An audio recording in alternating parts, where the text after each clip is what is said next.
මේ නංගි සහනයක් බලාපොරොත්තුෙන් කොනේ දාවේ. අනේ ඔව් ලියන මහත්තයෝ. මොකද්ද නංගිට දෙන අසහනේ?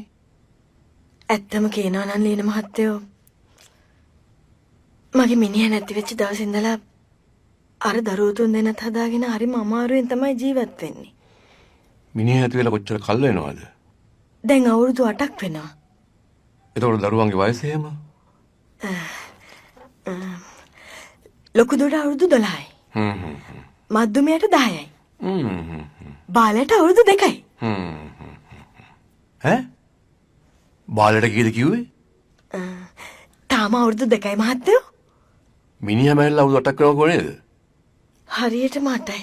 එහෙමනම් ඉතින් බාලට අවුරුද්දක් වෙන්න බෑනේ. මොකෝ බැරි? බාලයට හරියටම අවුරුදු 2යි. එහෙම වෙන්න බෑනේ නංගී. මොකෝ මහත්තයෝ බැරි? ඔය ඉතින් වෙලා තියෙන්නේ. දැන් නංගියේ මිනිහා මීට අවුරුදු 8කට කලින් මලා නම් බාලයට අවුරුද්දක් වෙන්න බෑනේ. ලියන මහත්තයා බෑකුවට ඉතින් මේ වෙලා තියෙන්නේ. එහෙම වෙන්න බෑනේ බං. මොකෝ බැරි? ඒකට මිනිහා මැරිලානේ බං. මිනිහා මැරලා උනට මම මැරලා නෑනේ බං.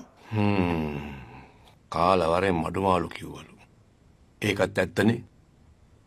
හරි. දැන් ඔය විස්තරේ මන්ත්‍රීතුමාට පැහැදිලි කරලා කිව්වහම මන්ත්‍රීතුමා සහනයක් ලබා නොදී ඉන්න එකක් නෑ. පොලිමේ ඉන්න ඕනේ නෑ. මන්ත්‍රීතුමා ආවම මං ඇතුළට එක්කන් යන්නම්. හැබැයි නංගියේ මේවා ඉතින් මුදල් බලාගෙන කරන දේවල් නෙමෙයි.